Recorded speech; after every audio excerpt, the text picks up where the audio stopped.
Hi guys and welcome back to the channel Deepak Yadav Education. Welcome to the daily current affairs discussion.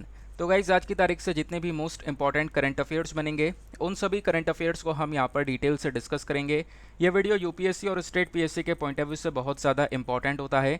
तो चलो शुभारंभ करते हैं। But आगे बढ़ने से पहले अगर आप लोगों को इस लेक्चर का पीडीएफ चाहिए तो क्या करना है, नीचे डिस्क्रिप्शन बॉक्स में पीडीएफ लिंक के नाम से एक लिंक दिया गया है, उस लिंक के थ्रू आप लोग मेरे टेलीग्राम चैनल तक पहुंच जाओगे।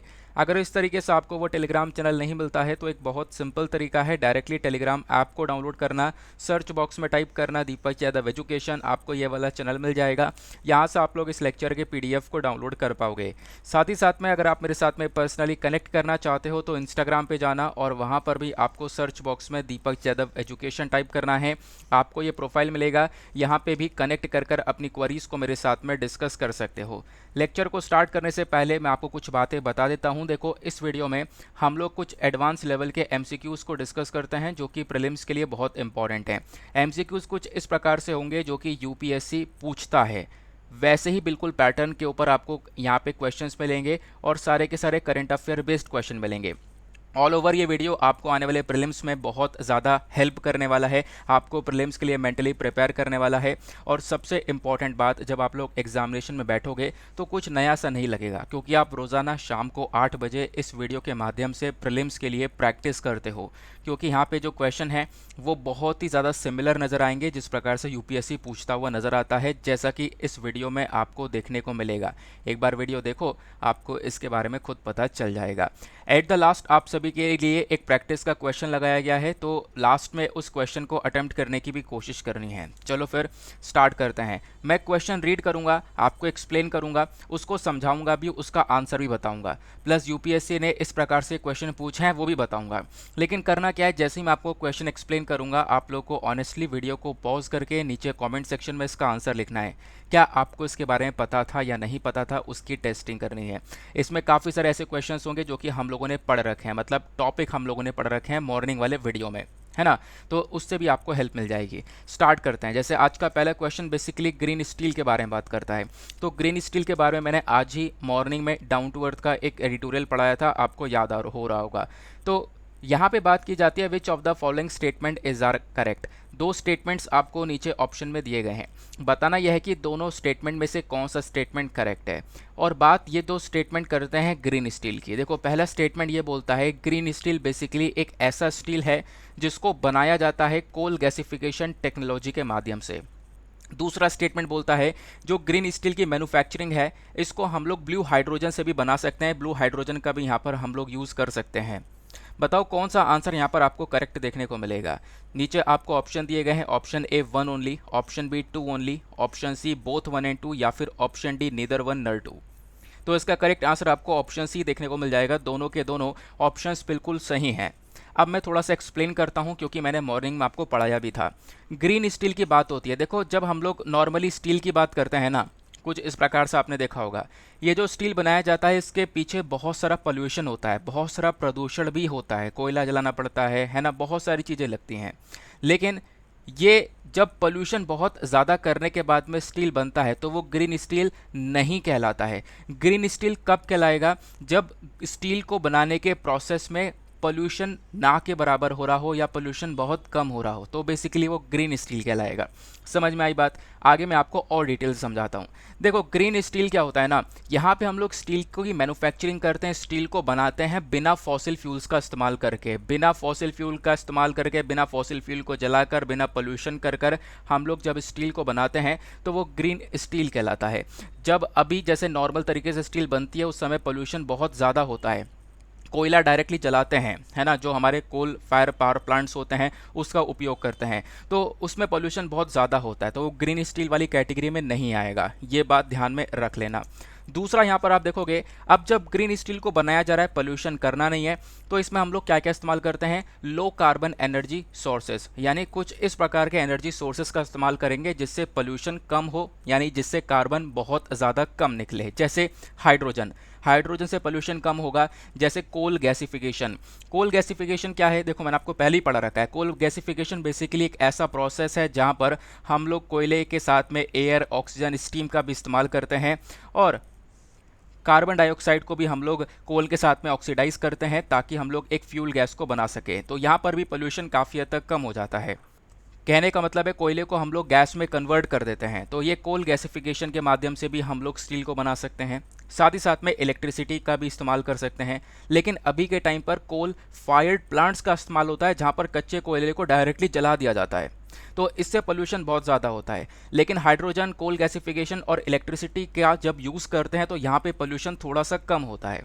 वही बात यहाँ पर बोली गई है। दैट इज़ वाई स्टेटमेंट 1 बिल्कुल सही है, क्योंकि स्टेटमेंट 1 में यही बोला गया है ग्रीन स्टील जो है एक ऐसा स्टील है जो कि कोल गैसिफिकेशन का टेक्नोलॉजी का इस्तेमाल करके बनाया जाता है। दूसरा स्टेटमेंट देखो तो उसको डिकोड करते हैं। यहाँ पे बोला जा रहा है low carbon hydrogen. Low carbon hydrogen का मतलब है, देखो हाइड्रोजन जब बनाते हैं हम लोग ना, तो वो भी अलग अलग प्रकार के होते हैं। जैसा मैं आपको दिखाता हूँ, ग्रीन हाइड्रोजन होता है, ब्लू हाइड्रोजन होता है ना, ये चीज़ें होती हैं। तो अभी आपने यहाँ पर पहले भी सुना होगा, नहीं सुना है तो मैं आपको बता देता हूँ। देखो ग्रीन हाइड्रोजन होता है, ब्राउन हाइड्रोजन होता है, ग्रे हाइड्रोजन होता है, ब्लू हाइड्रोजन होता है। अब ये अलग अलग प्रकार के हाइड्रोजन है। हाइड्रोजन बनता कैसे है? देखो होता यहाँ पर यह है ना, हम लोग हाइड्रोजन को बनाते हैं by electrolysis of water. Water के अंदर, पानी के अंदर इलेक्ट्रोलिसिस किया जाता है, यानी इलेक्ट्रिसिटी का जो यूज़ है वो हम लोग करेंगे और उसको यूज़ करने के बाद में हाइड्रोजन अलग कर देंगे और ऑक्सीजन अलग कर देंगे, क्योंकि पानी क्या है, H2O है ना। यहाँ पर आपको हाइड्रोजन ऑक्सीजन दोनों देखने को मिलेगा। तो होता क्या है कि पानी के अंदर इलेक्ट्रोलिसिस का प्रोसेस किया जाएगा। इलेक्ट्रोलिसिस, यहाँ पर इलेक्ट्रिसिटी का इस्तेमाल कर कर हम लोग क्या करने वाले हैं, एक इलेक्ट्रोलिसिस करने वाले हैं, जिसके माध्यम से इसमें से O2 और H2 अलग कर देंगे, यानी कि ऑक्सीजन और साथ ही साथ में जो हमारा हाइड्रोजन है हम इसको अलग कर देंगे। ये प्रोसेस होता है। हाइड्रोजन को अलग करने के बाद में उसको स्टोर कर लेते हैं, उसका फिर यूज़ करते हैं। तो ग्रीन हाइड्रोजन, ये आगे ग्रीन क्यों लगा है? क्योंकि मैंने आपको बताया यहाँ पर इलेक्ट्रिसिटी का यूज़ किया जाएगा। अब इलेक्ट्रिसिटी नॉर्मल तरीके से कैसे बनती है? अगेन कोयले को जलाकर बनती है ना। कोल को जब बर्न करोगे उसके बाद में यहाँ पर बिजली का उत्पादन होता है। लेकिन अगर हम लोग रिन्यूएबल इलेक्ट्रिसिटी का इस्तेमाल करें तो रिन्यूएबल एनर्जी का, रिन्यूएबल इलेक्ट्रिसिटी का मतलब है सोलर विंड, यानी कि जो सौर ऊर्जा है उसका इस्तेमाल करें, विंड एनर्जी का इस्तेमाल करें, तो है ना, तो इसमें कोई पोल्यूशन तो हो नहीं रहा है ना। अगर हम लोग सोलर या फिर विंड एनर्जी का इस्तेमाल कर कर यहाँ पर इलेक्ट्रोलिसिस करवाएं पानी के अंदर में और इससे यहाँ पर जो हाइड्रोजन है उसको निकाल लें, तो इससे तो कोई पोल्यूशन नहीं हुआ। तो इसी को हम लोग ग्रीन हाइड्रोजन बोलते हैं, जहाँ पर जो इलेक्ट्रिसिटी, जो एनर्जी है ना, वो रिन्यूएबल एनर्जी का इस्तेमाल किया जाता है। ठीक बात हो गई। ऐसे ही आपको ब्राउन हाइड्रोजन देखने को मिलता है, लेकिन ब्राउन हाइड्रोजन के अंदर पोल्यूशन होता है। ब्राउन हाइड्रोजन के अंदर हम लोग डायरेक्टली कोयले को जलाते हैं। अब कोयले को जलाएंगे तो उससे एमिशन जो है ना वो हमारा रिलीज होगा, यानी वायु प्रदूषण देखने को मिलेगा। तो यहाँ पे इस वजह से इसको हम लोग ब्राउन हाइड्रोजन बोलते हैं। फिर आता है grey hydrogen. Grey hydrogen natural gas से बनाया जाता है, यहाँ पर भी पोल्यूशन होता है। फिर आता है एक ब्लू हाइड्रोजन। ब्लू हाइड्रोजन भी नेचुरल गैस से ही बनाया जाता है, लेकिन जितना भी पोल्यूशन यहाँ पर होता है ना, उसको हम लोग कार्बन कैप्चर टेक्नोलॉजी से ख़त्म कर देते हैं, या फिर जो भी कार्बन रिलीज हुआ उस कार्बन को कैप्चर कर लेते हैं, उसको स्टोर कर लेते हैं। तो मतलब एक तरीके से ब्लू हाइड्रोजन और ग्रीन हाइड्रोजन दोनों अपने आप में बेस्ट हैं। यहाँ पर पोल्यूशन ना के बराबर हो रहा है। तो वही चीज़ यहाँ पर बताई जा रही है कि लो कार्बन हाइड्रोजन जैसे ब्लू हाइड्रोजन और ग्रीन हाइड्रोजन, इसका हम लोग यूज़ कर सकते हैं। मतलब इसकी मदद से स्टील जो बनाई जाती है उससे पोल्यूशन कम हो सकता है ना। तो दैट इज़ वाई यहाँ पर आप कर सकते हो। दूसरा स्टेटमेंट भी बिल्कुल सही है। जो मैन्युफैक्चरिंग ऑफ ग्रीन स्टील है, इसको हम लोग ग्रीन स्टील को बेसिकली बना सकते हैं ब्लू हाइड्रोजन के माध्यम से भी। तो दोनों के दोनों स्टेटमेंट करेक्ट हैं, बोथ 1 और 2 इसका सही आंसर हो जाएगा। थोड़ा डिटेल से इसको डिस्कस किया है, लेकिन थोड़ा सा रेलिवेंट था, ध्यान रखना। बाकी जब हम लोग यहाँ पर बात कर ही रहे हैं ग्रीन स्टील की, तो एक बात और ध्यान रखना, ये जो पूरा का पूरा स्टील प्रोडक्शन है भारत के अंदर, आखिरकार इसका स्टेटस क्या है? स्टील प्रोडक्शन की स्थिति भारत में कहाँ पर देखने को मिलती है? सबसे पहली बात ये मैं क्यों बता रहा हूँ आगे आपको बताऊंगा। प्रोडक्शन की बात करें तो इंडिया करंट टाइम पर दुनिया में दूसरा नंबर का सबसे बड़ा प्रोड्यूसर है कच्चे स्टील का। कच्चे स्टील को प्रोडक्शन के मामले में भारत दूसरे नंबर पर आता है। साल 2021-22 में हम लोगों ने लगभग 120 मिलियन टन्स के आसपास जो स्टील है उसका प्रोडक्शन किया था। स्टील के जो भंडार हैं वो कहाँ कहाँ पर देखने को मिलेंगे? तो 80% से ज़्यादा जो कंट्री के अंदर स्टील के भंडार है वो आपको ओडिशा, झारखंड, वेस्ट बंगाल, छत्तीसगढ़ और साथ ही साथ में आंध्र प्रदेश का कुछ नदर्न रीजन्स हैं वहाँ पर देखने को मिलेंगे। ये तो हो गए भंडार की बात। अब सबसे ज़्यादा स्टील बनता कहाँ पर है भारत में?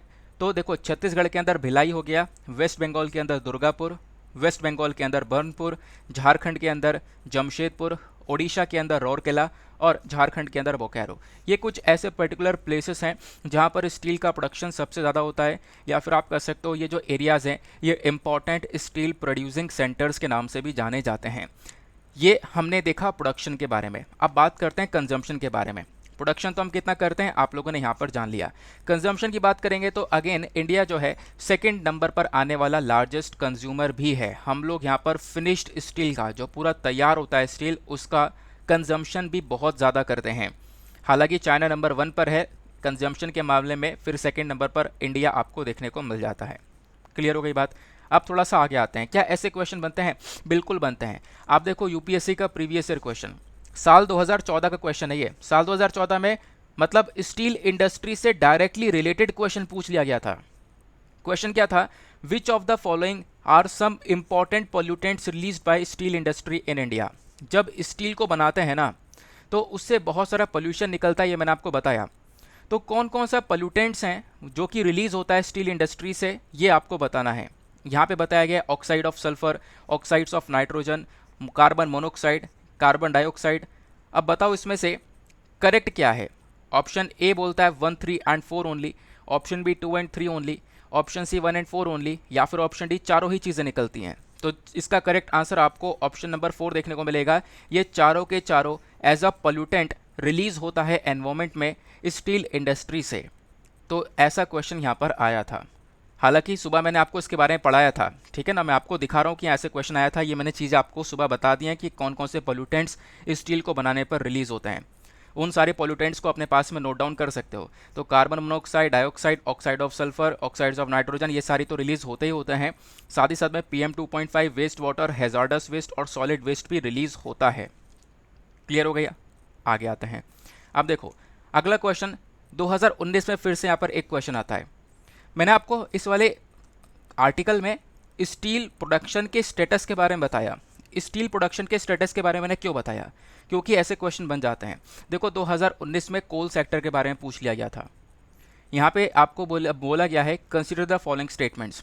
यहाँ पे कुछ स्टेटमेंट दिए गए, जैसे कोल सेक्टर को लेकर यहाँ पे आपको 3 स्टेटमेंट दिए गए। पहला स्टेटमेंट ये बोलता है कोल सेक्टर को नेशनलाइज किया गया था गवर्नमेंट ऑफ इंडिया के थ्रू अंडर इंदिरा गांधी। दूसरा स्टेटमेंट बोलता है नाउ जो कोल ब्लॉक्स हैं ये बेसिकली अलोकेट किए जाते हैं लॉटरी के बेसिस पर। फिर उसके बाद में स्टेटमेंट थर्ड बोलता है टिल रिसेंटली भारत ने कोल को इंपोर्ट किया ताकि जो कोयले का शॉर्टेज था उसको हम लोग पूरा कर सके, लेकिन अब भारत सेल्फ सफिशिएंट हो चुका है कोल प्रोडक्शन के मामले में। अब हम लोग कोयले को प्रोड्यूस नहीं कर कोयले को अब हम लोग बाहर से इंपोर्ट नहीं करते हैं, किसी भी देश से नहीं मंगाते हैं। तो इसका करेक्ट आंसर क्या हो जाएगा? देखो इस आंसर को मतलब इस क्वेश्चन के आंसर को आप बहुत आराम से अटेम्प्ट भी कर सकते हो। नीचे ऑप्शन दिए गए, option A 1 only, option B 2 and 3 only, option C 3 only, option D 1, 2 and 3। तो यहाँ पर आप बहुत आराम से यहाँ पर इसका आंसर दे सकते हो। कैसे दे सकते हो? अच्छा, लास्ट वाला स्टेटमेंट पढ़ के कुछ अजीब सा नहीं लगा कि रिसेंटली हाल ही तक क्या हुआ था कि भारत कोयले को इम्पोर्ट कर रहा था ताकि अपने कंट्री में जो कोयले का शॉर्टेज है उसको पूरा कर सके, लेकिन अब भारत सेल्फ सफिशिएंट हो चुका है कोल के प्रोडक्शन में। हम लोग कोयले का प्रोडक्शन खुद पूरा कर लेते हैं, इंपोर्ट करने की ज़रूरत नहीं पड़ती है। ऐसा तो आज तक नहीं हुआ। हम लोग आज भी यहाँ पर कोयले को इंपोर्ट कर रहे हैं।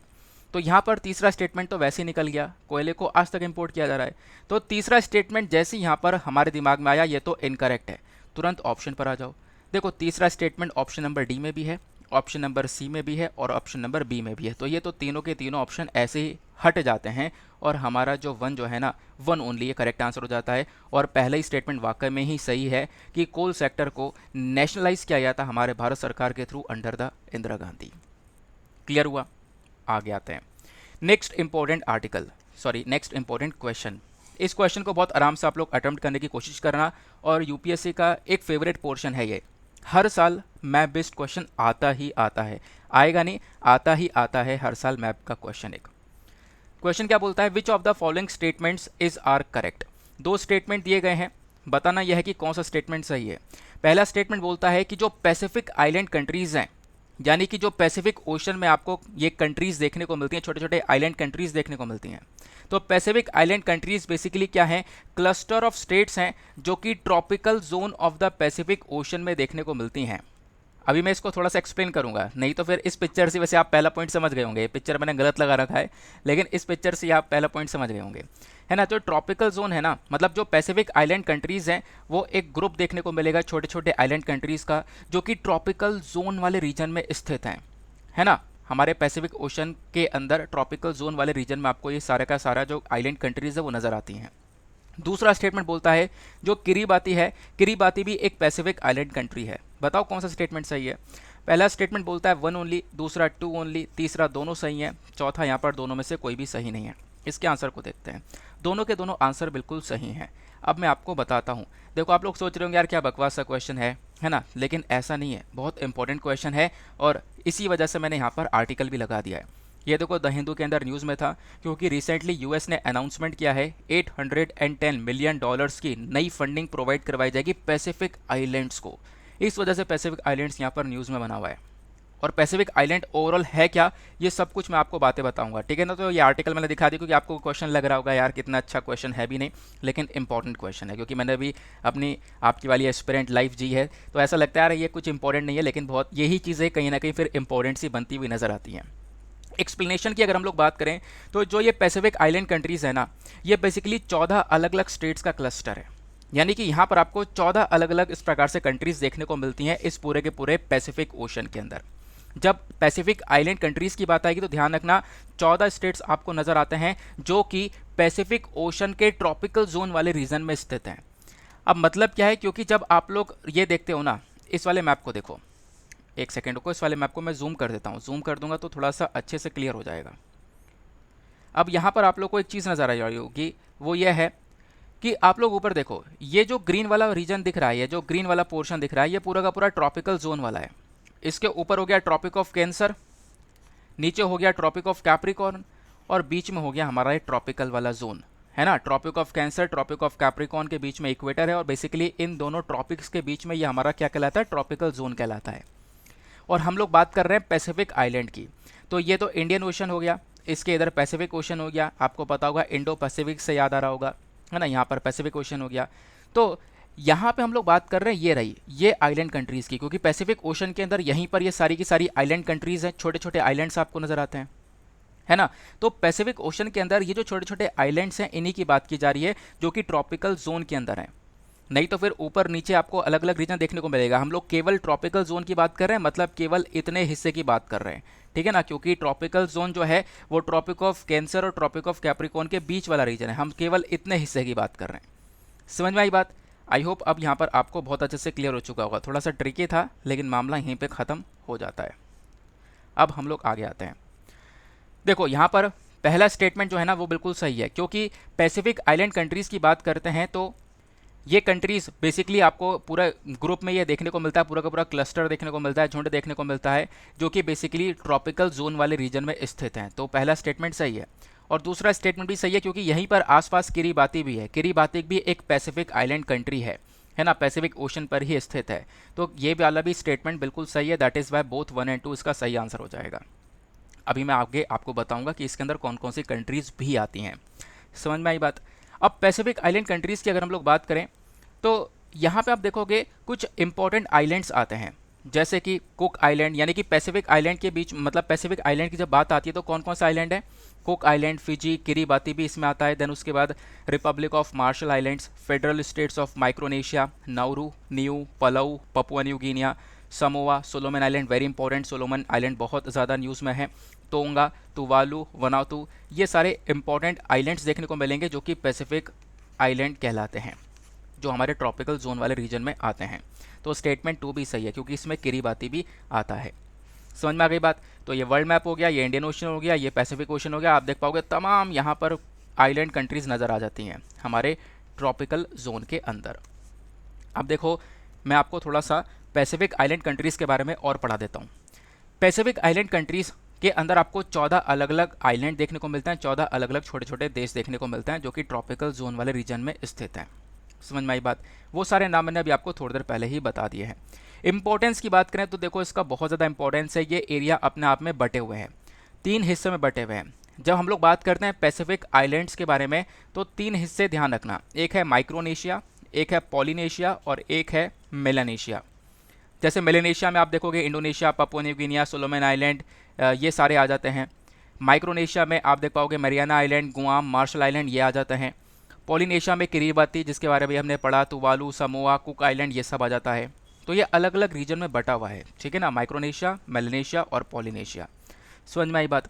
अब ऐसे क्वेश्चन आते हैं, बिल्कुल आते हैं। देखो 2004 में क्वेश्चन आया था, विच one of the following does not border Panama. Panama के आसपास कौन सा ओशन है जो कि या फिर कौन सा ऐसा रीजन है जो कि यहाँ पर बॉर्डर शेयर नहीं करता है। Which one of the following does not border Panama. तो यहाँ पर ऑप्शन है Costa Rica, Pacific Ocean, Colombia या वेनेजुएला।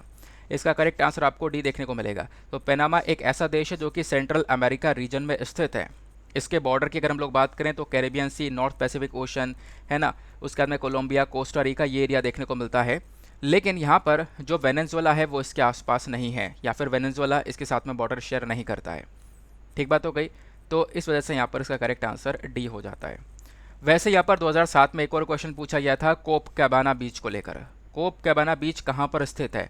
वैसे ही ये ज़रूर ध्यान रखना, पॉलिनेशिया और उसके बाद यहाँ पर माइक्रोनेशिया और मेलेनेशिया के अंदर कौन कौन से आइलैंड्स आते हैं। और अगर मैं आपको टू द पॉइंट एक बात यहीं पे बताऊं तो सोलोमन आइलैंड ध्यान रखना। सोलोमन बहुत न्यूज़ में है, पपुआ न्यू गिनिया बहुत न्यूज़ में है, तो ये बेसिकली मेलेनेशिया के अंदर में आते हैं। समझ में आई बात। आगे आते हैं। देन जैसे ये कोप कैबाना बीच को लेकर क्वेश्चन पूछा गया था, ये आपको कहाँ पर स्थित देखने को मिलेगा। तो ये बेसिकली ब्राज़ील में है। Option number C, Rio de Janeiro, आपको सही आंसर देखने को मिलेगा।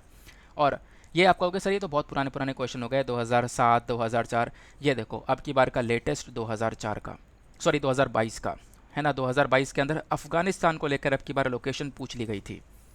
तो अफगानिस्तान को लेकर ऐसे में तमाम क्वेश्चन लगा सकता था, रेड सी को लेकर, ब्लैक सी को लेकर, इतने सारे गल्फ्स को लेकर क्वेश्चन पूछे गए। तो ये अपने आप में एक रेलिवेंट टॉपिक है, ठीक है ना। तो अगर हम लोग बात करें इस वाले के बारे में, तो यहाँ पे आपको अलग अलग कंट्रीज़ के नाम दिए गए हैं, Azerbaijan, Kyrgyzstan, Tajikistan, Turkmenistan, Uzbekistan. बताओ ऊपर में से कौन सी कंट्रीज़ हैं जो कि अफगानिस्तान के साथ में बॉर्डर को शेयर करती हैं, यानी कि कौन कौन सी कंट्रीज़ हैं इनमें से जिनका बॉर्डर अफगानिस्तान के साथ में लगता है। Option A 1, 2 and 5 only, option B 1, 2, 3 and 4 only, option C 3, 4 and 5 only, या फिर ऑप्शन डी पाँचों के पाँचों बॉर्डर शेयर करते हैं अफगानिस्तान से। चलो इसका आंसर मैं नहीं दे रहा हूँ, इसका आंसर आप लोग नीचे कमेंट सेक्शन में दो। बहुत सरल सा क्वेश्चन है, काफ़ी बार हम लोगों ने बॉर्डर देख रखा है। अगला क्वेश्चन भी बहुत ज़्यादा इंपॉर्टेंट होने वाला है। ऐसा भी क्वेश्चन पूछे गए, डायरेक्टली मैचिंग के लिए क्वेश्चन आ जाते हैं। सबसे पहली चीज़, एक तरफ आपको स्पेसक्राफ्ट या फिर रोवर दिया गया है, दूसरी तरफ प्लैनेट दिया गया है। मतलब ये कुछ स्पेसक्राफ्ट हैं जो कि अलग अलग देशों की स्पेस एजेंसीज ने लॉन्च करे होंगे, है ना, वहाँ से लॉन्च हुए होंगे। लेकिन ये जो स्पेसक्राफ्ट हैं ये कौन से प्लैनेट पर लॉन्च होंगे। देखो ये सारे कहीं ना कहीं अलग अलग ग्रह पर लॉन्च करे गए होंगे, है ना, अलग अलग प्लैनेट पर लॉन्च करे होंगे। तो बताना ये है कि जो मैचिंग है ये मैचिंग सही है या नहीं। पहले हम लोग इस क्वेश्चन को रीड करते हैं। क्वेश्चन में एक तरफ स्पेसक्राफ्ट दिया गया है, स्पेसक्राफ्ट में क्यूरियोसिटी है, क्यूरियोसिटी के आगे प्लैनेट दिया गया मार्स के ऊपर। क्या क्यूरियोसिटी वाला जो स्पेसक्राफ्ट है या रोवर है ये मार्स के ऊपर लॉन्च किया गया था। दूसरा है कैसिनी, क्या कैसिनी मरकरी के ऊपर लॉन्च किया गया था। तीसरा है ज़ुरोंग, क्या ज़ुरोंग वीनस के ऊपर लॉन्च किया गया था। रिसेंटली ज़ुरोंग न्यूज़ में था, ध्यान होगा, इस वजह से क्वेश्चन आपका लिया गया है। ये बताओ ऊपर में से कौन से पेयर्स जो है ना वो करेक्टली मैच हैं। पेयर पूछा गया है ना, जैसे कि यहाँ पर ये एक पेयर हो गया, दूसरा पेयर हो गया, तीसरा पेयर हो गया। कौन सा पेयर बिल्कुल सही तरीके से मिला हुआ है, क्योंकि अब की बार ऐसा क्वेश्चन आया था 2022 में, क्योंकि पैटर्न चेंज हो गया, एलिमिनेशन वाली टेक्निक खत्म हो गई, पेयर वाले ऑप्शन दिए गए थे। तो बताओ कौन सा पेयर यहाँ पर सही मैच हुआ हुआ है। ऑप्शन ए, इनमें से केवल एक ही पेयर सही मैच हुआ हुआ है। ऑप्शन बी, केवल 2 ही पेयर मैच हैं। ऑप्शन सी, तीनों के तीनों पेयर सही तरीके से मैच हैं, या फिर इनमें से कोई भी सही तरीके से मैच नहीं है। आओ इसके आंसर को देखते हैं। इसका करेक्ट आंसर है ऑप्शन नंबर ए, केवल एक पेयर सही तरीके से मैच है इसमें। और वो कौन सा है, वो आपको देखने को मिलेगा ऑप्शन नंबर 1। यहाँ पे क्या है ना कि जो सबसे पहले आपको देखने को मिल रहा है क्यूरियोसिटी मार्स के ऊपर लॉन्च किया गया था। क्यूरियोसिटी बेसिकली अपने आप में एक बहुत बड़ा रोवर था, रोवर जो कि यहाँ पे मार्स के ऊपर उतर कर घूम रहा होगा, है ना। तो इस रोवर को यहाँ पर भेजा गया था मार्स की स्टडी करने के लिए, मंगल ग्रह की स्टडी करने के लिए। तो पेयर 1 बिल्कुल सही तरीके से मैच है। लेकिन दूसरा बोलता है कैसिनी मरकरी पे लॉन्च किया गया था। नहीं, कैसिनी जो ह्यूजन है ना ये सैटर्न को स्टडी करने के लिए लॉन्च किया गया था। सैटर्न को अच्छी तरीके से जानने के लिए, उसके मून को स्टडी करने के लिए लॉन्च किया गया था। जो ये कैसिनी ह्यूजन है ना ये बेसिकली एक जॉइंट कोलैबोरेशन था, यानी नासा और यूरोपियन स्पेस एजेंसीज ने साथ में मिलकर इसको लॉन्च किया था 1997 में। देन ये सैटर्न के ऑर्बिट तक पहुंचा 2004 में, फिर ये मिशन 2017 में समाप्त हो गया था। लेकिन यहाँ पे अगर हम लोग बात करें पेयर की, तो ये रॉन्ग है, ये मरकरी पे नहीं सैटर्न पर गया था। तीसरा बात करते हैं ज़ुरोंग की। ज़ुरोंग के आगे वीनस लिखा हुआ है, तो क्या सही है? बिल्कुल गलत है। अभी हमने थोड़े दिनों पहले ही पढ़ा था, शायद 1 अक्टूबर का वीडियो अपलोडेड होगा। चाइना का जो ज़ुरोंग रोवर है ये मार्स के ऊपर लैंड हुआ है, मार्स, ठीक है ना। तो मंगल ग्रह पे लॉन्च हुआ है, ना कि वीनस के ऊपर। That is why statement third भी गलत है। तो चाइना का ज़ुरोंग रोवर मार्स पर लैंड हुआ है 2021 में। इसने रिसेंटली क्या किया, मार्स को स्टडी किया और पता ये लगाया कि मार्स के ऊपर आज से लगभग 1.3 बिलियन ईयर्स अगो एक बाढ़ आई थी। बेसिकली 2 बार बाढ़ आ चुकी हैं, ऐसा यहाँ पर इसने बताया है ना। कुछ ऐसी हम लोग सेडिमेंट्स की परतें मिली हैं, ऐसा हम लोग कह सकते हैं। मार्स पे जो बेसिकली उतोपिया प्लैनिशिया वाला रीजन है उसको स्टडी कर रहा है ये। तो पार्ट 3 बेसिकली यहाँ पर जो पेयर 3 है वो भी गलत तरीके से यहाँ पर क्वेश्चन के अंदर दिया हुआ है। दैट इज़ वाई यहाँ पर आप कह सकते हो कि इन तीनों में से एक ही पेयर जो है वो सही तरीके से मैच नज़र आता है। अभी ये न्यूज़ में क्यों था, क्योंकि मैंने आपको बताया ना, जो चाइना का ज़ुरोंग रोवर है इसने क्या किया था, मार्स के ऊपर जो ये मार्स प्लैनेट देखने को मिलेगा, यहाँ पर उतोपिया प्लैनिशिया नज़र आता है, इस वाले पर्टिकुलर रीजन को स्टडी किया और इसने ये बताया कि लगभग 1.3 बिलियन ईयर्स अगो और 3 बिलियन ईयर्स अगो 2 बार यहाँ पर बाढ़ आई है मार्स के ऊपर। ऐसा यहाँ पर कुछ इसने, आप कह सकते हो कि स्टडी के दौरान हम लोगों को कुछ इन्फॉर्मेशन दी है। तो क्या ऐसे क्वेश्चन आते हैं? बिल्कुल आते हैं। देखो 2016 के अंदर मार्स को लेकर एक और क्वेश्चन था। आपको पता होगा मार्स के ऊपर अलग अलग मिशंस लॉन्च करे गए हैं दुनिया भर की कंट्रीज़ के थ्रू। क्या भारत ने भी लॉन्च किया है? हाँ लॉन्च किया है। मंगलयान याद होगा, तो मंगलयान भारत के थ्रू, भारत की जो इसरो स्पेस एजेंसी है, इंडियन स्पेस रिसर्च ऑर्गेनाइजेशन, इसने लॉन्च किया था। तो यहाँ पर ऑप्शन दिए गए हैं मंगलयान को लेकर 3। जैसे पहला ऑप्शन बोलता है कि मंगलयान को हम लोग मार्स ऑर्बिटर मिशन के नाम से यानी कि मॉम के नाम से भी जानते हैं। दूसरा ऑप्शन बोलता है ये बेसिकली जैसे मंगलयान लॉन्च हुआ इसके साथ ही इंडिया जो है दूसरा देश बन गया था जिसके पास में कुछ इस प्रकार से स्पेस क्राफ्ट ऑर्बिट देखने को मिला जो कि मार्स को ऑर्बिट कर रहा था। यानी कि अमेरिका के बाद में भारत दूसरा देश बना जिसने यहाँ पर मार्स के ऊपर इस प्रकार से स्पेस क्राफ्ट को लॉन्च किया। तीसरा स्टेटमेंट ये बोलता है कि मंगलयान के लॉन्च होते ही इंडिया एक लौती ऐसा कंट्री था, एक लौता ऐसा देश था जिसने एक ही बार में इसको, यानी अपने पहले ही प्रयास में, पहले ही फर्स्ट अटेम्प्ट में यहाँ पर इसको सक्सेसफुली लॉन्च कर दिया था, सक्सेसफुली स्पेस और स्पेस क्राफ्ट को यहाँ पे ऑर्बिट करवा दिया था। तो बताओ कौन सा स्टेटमेंट सही है? Option A 1 only, option B 2 and 3 only, option C 1 and 3 only, या फिर ऑप्शन डी तीनों के तीनों सही हैं। इसका करेक्ट आंसर आपको ऑप्शन नंबर सी देखने को मिलेगा। Option number C 1 and 3 only, यानी पहला सही है, दूसरा सही है, सॉरी पहला सही और तीसरा सही है, दूसरा वाला गलत है, ठीक है ना। तो यूएसए के बाद में और भी देश हैं जिन्होंने यहाँ पर मार्स के ऊपर अपने इस मिशंस को लॉन्च किया। भारत यहाँ पर सेकंड कंट्री नहीं था। भारत यहाँ पर और भी कुछ कंट्रीज़ के मिशन को लॉन्च करने के बाद में भारत ने लॉन्च किया है। तो सेकंड स्टेटमेंट गलत है। 1 और 3 जो है वो बिल्कुल सही देखने को मिलेगा। हाँ, ये बात बिल्कुल सही है कि भारत एक लौता देश आपको नज़र आएगा जिसने पहले ही प्रयास में मार्स के ऊपर ये जो मिशन है इसको लॉन्च कर दिया था। मंगलयान हमने नाम दिया था, इसको हम लोग मॉम के नाम से भी जानते हैं, यानी कि मार्स ऑर्बिटर मिशन के नाम से भी जानते हैं। रिसेंटली यहाँ पर क्या हुआ है मार्स को लेकर, क्या अपडेट है बताओ नीचे कॉमेंट सेक्शन, मैंने आपको पढ़ाया भी था। क्या बताओ मार्स अभी तक काम कर रहा है क्या नहीं काम कर रहा है? नीचे कमेंट सेक्शन में इसका आंसर दो फटाफट, अभी हमने पढ़ा था। तो ऐसे क्वेश्चन आते हैं। फिर उसके बाद में साल 2016 में ये क्वेश्चन था और 16 में ही एक और क्वेश्चन पूछा गया। क्या है? What is GL10? ग्रीज्ड लाइटनिंग 10 क्या है? जो कि हाल ही में न्यूज़ में था। तो ऐसे भी आपसे अब की बार भी क्वेश्चन बन सकता है कि ये ज़ुरोंग क्या है, क्योंकि ज़ुरोंग न्यूज़ में था, तो आपसे क्वेश्चन बन सकता है ज़ुरोंग क्या है, ठीक है ना। तो ध्यान रखना, ऐसे यहाँ पर हम लोग प्रीवियस ईयर क्वेश्चन को एनालाइज करने के बाद में करंट अफेयर के क्वेश्चन बनाते हैं। तो GL10 रिसेंटली न्यूज़ में था, ये क्या है? Option A electric plane tested by NASA, option B solar power 2 seater aircraft designed by Japan, option C space observatory launch by China, या फिर option D reusable rocket design by ISRO. बताओ इसका correct answer क्या है? तो इसका correct answer आपको option A देखने को मिलेगा। तो GL10 क्या है? तो GL10 बेसिकली एक ऐसा इलेक्ट्रिक प्लेन है जिसको नासा ने टेस्ट किया था। क्लियर हो गया? आ जाओ आगे। अब देखो मार्स के ऊपर ना और भी बहुत सारे इंपॉर्टेंट मिशंस लॉन्च करे गए, वो सारे मिशंस के नाम मैंने यहाँ पर लिख दिए हैं, इनको भी ध्यान रखना क्योंकि मार्स अपने आप में बहुत ज़्यादा चर्चा में बना हुआ है, तो कैसे ना कैसे क्वेश्चन बन सकता है। सबसे पहली बात, एक्सो मार्स रोवर 2021 में लॉन्च किया गया था यूरोपियन स्पेस एजेंसी के थ्रू। देन तियानवेन 1 जो है ये चाइना का मार्स मिशन है, यूएई का होप मार्स मिशन है, और इंडिया का मार्स ऑर्बिटर मिशन है, मंगलयान के नाम से जानते हैं, ठीक है ना। इसको लेकर मैंने आपसे जो क्वेश्चन पूछा ये बताओ, इसको लेकर अपडेट किया है। देन उसके बाद में सोवियत यूनियन ने मार्स 2 मार्स 3 लॉन्च किया था 1971 में। तो ये अलग अलग मिशन हैं जो कि ध्यान में रख सकते हो। अगले क्वेश्चन की तरफ आते हैं। नेक्स्ट क्वेश्चन बात करता है with reference to OPEC plus consider the following statements. आपको पता होगा ओपेक कंट्रीज न्यूज़ में है, बिल्कुल न्यूज़ में है ना, क्योंकि रिसेंटली इन्होंने जो कच्चा तेल है उसकी सप्लाई को कट डाउन करने के बारे में चर्चा की थी, इस वजह से ये न्यूज़ में थे। मैंने द हिंदू के वीडियो में आपको पढ़ाया भी था, और ऐसा भी क्वेश्चन बनने के पूरे पूरे चांसेस है क्योंकि ओपेक बहुत ज़्यादा न्यूज़ में है। तो पहला स्टेटमेंट यहाँ पर देखो बात करता है ओपेक प्लस के बारे में। यहाँ पर हम लोग केवल ओपेक के बारे में बात नहीं कर रहे हैं, यहाँ पे हम लोग बात कर रहे हैं ओपेक प्लस के बारे में। तो ओपेक प्लस को लेकर दो स्टेटमेंट दिए गए हैं। पहला स्टेटमेंट, जो नॉन ओपेक कंट्रीज हैं, वैसे ओपेक की फुल फॉर्म क्या है, अगर मैं आप लोगों से पूछूं ओपेक की फुल फॉर्म क्या है, तो वैसे मैंने आपको रटा रखा है। ये जो छोटी छोटी चीज़ें हैं इसकी फुल फॉर्म है organisation of petroleum exporting countries.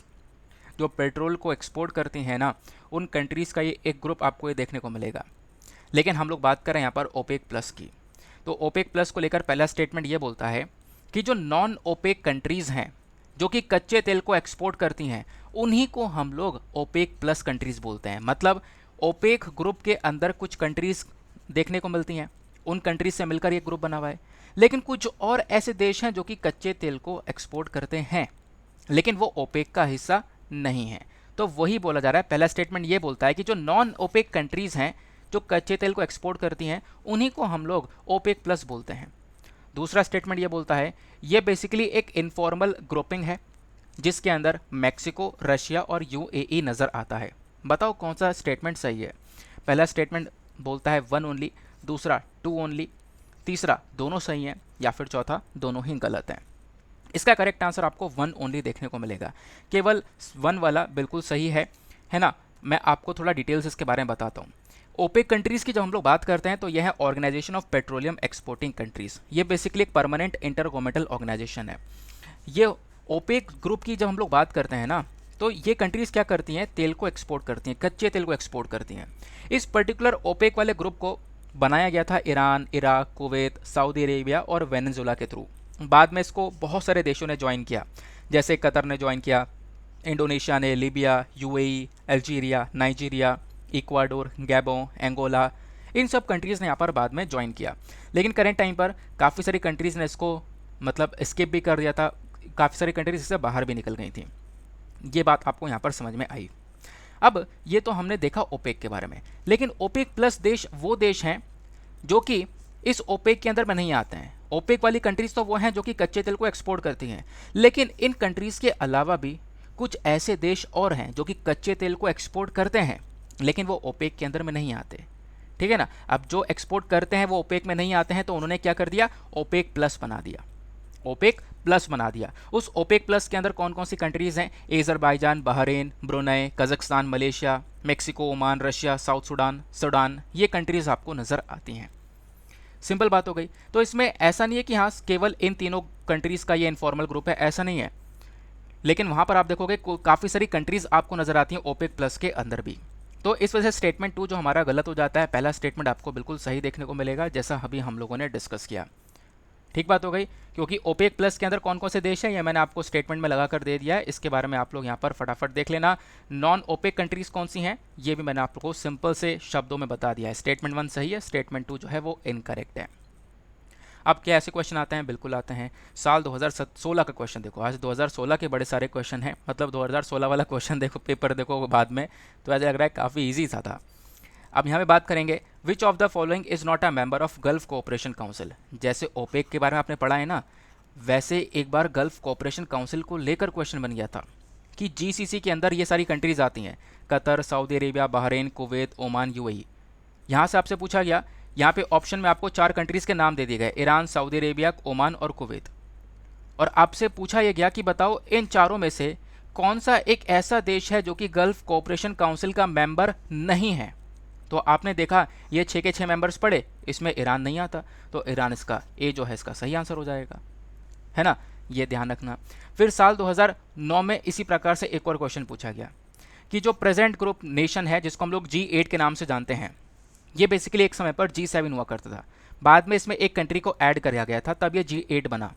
फिर उसके बाद में उसी कंट्री को बाद में फिर से 2014 में निकाल दिया गया था, तो बेसिकली वो वापस से G7 बन गया। तो वो कौन सा देश है? वो है रशिया, ठीक है ना। अब 2009 की बात कर रहे हैं, तो मतलब हमने उस समय पर रशिया को ऐड किया था इसके अंदर, तो ये G7 वाला ग्रुप है ना, ये G8 बन गया था, इसमें रशिया को ऐड कर लिया गया था। लेकिन बाद में 2014 में, क्योंकि ये 2009 का क्वेश्चन है तो बस खाली वहीं तक कहानी सीमित है, लेकिन बाद में रशिया को वापस से निकाल दिया गया था क्योंकि रशिया ने क्रीमिया वाले रीजन को हथिया लिया था। समझ में आई बात? क्लियर हो गया। अब ये आखिरी क्वेश्चन है, इसको हम लोग कल डिस्कस करेंगे, ठीक है ना, क्योंकि ऑलरेडी हम काफ़ी सारे क्वेश्चन डिस्कस कर चुके हैं, प्रीवियस ईयर क्वेश्चन डिस्कस कर चुके हैं, ये वाला क्वेश्चन हम लोग कल कवर करेंगे, ठीक है। तो इसको यहाँ पे आप लोग कल आराम से समझेंगे, डोंट वरी, क्योंकि वीडियो थोड़ा लेंदी हो चुका है और मैं नहीं चाहता आप थोड़ा सा ज़्यादा इसके अंदर, मतलब कि फिर ज़्यादा वीडियो लंबा हो जाएगा तो लोग इसके अंदर एंगेजमेंट अपना दिखाएंगे नहीं, जबकि वीडियो बहुत बहुत ज़्यादा रिलेवेंट है, आपने देख लिया। अब हम लोग बात करते हैं अपने प्रैक्टिस क्वेश्चन की। तो आज का प्रैक्टिस क्वेश्चन क्या बोलता है? देखो, फोर्सफुल रिलीजियस कन्वर्जन, ये टॉपिक भी बहुत न्यूज़ में रहता है ना, आपने देखा होगा, ये बिल लेकर आ गए, वो बिल लेकर आ गए। तो जो फोर्सफुल, ज़बरदस्ती रिलीजन को कन्वर्ट किया जाता है, जो फोर्सफुल रिलीजियस कन्वर्जन है ना, ये कहीं ना कहीं हमारे संविधान में कुछ आर्टिकल्स का, कुछ अनुच्छेद का वॉयलेशन कर रहा है, उसका उल्लंघन कर रहा है। तो आपको बताना, ये जो ज़बरदस्ती तरीके से रिलीजन कन्वर्जन हो रहा है ना, ये हमारे संविधान का कौन से आर्टिकल को वॉयलेट कर रहा है, कौन से आर्टिकल का हनन कर रहा है? Option A article 21, option B article 14, option C article 29 या फिर ऑप्शन डी आर्टिकल 25। तो आसान सा क्वेश्चन है, इसका आंसर आप लोग बहुत आराम से दे पाओगे। बाकी इसका करेक्ट आंसर मैं आप लोगों को कल भी प्रोवाइड करवा दूंगा अगर आपको नहीं पता चलता है तो। बाकी एक क्वेश्चन ये कल वाला है, ठीक है ना, कल वाला प्रैक्टिस क्वेश्चन, उसका आंसर मैं आपको बता देता हूँ। कल वाला आपसे क्वेश्चन पूछा गया था, who among the following won the Nobel prize for medicine. Nobel prize अलग अलग कैटेगरीज में दिए गए, तो मेडिसिन के लिए जो नोबल प्राइज़ दिया गया है साल 2022 के अंदर, वो बेसिकली किसने जीता है? तो उसका करेक्ट आंसर आपको ऑप्शन बी देखने को मिल जाएंगे, स्वांते बाबो, यहाँ पर ये सही आंसर है। नाउ इसी के साथ में करते हैं हम लोग अपने लेक्चर को समाप्त और मिलते हैं आपसे अगले वीडियो में। आज के लिए bye bye, have a nice day, thank you and जय हिंद।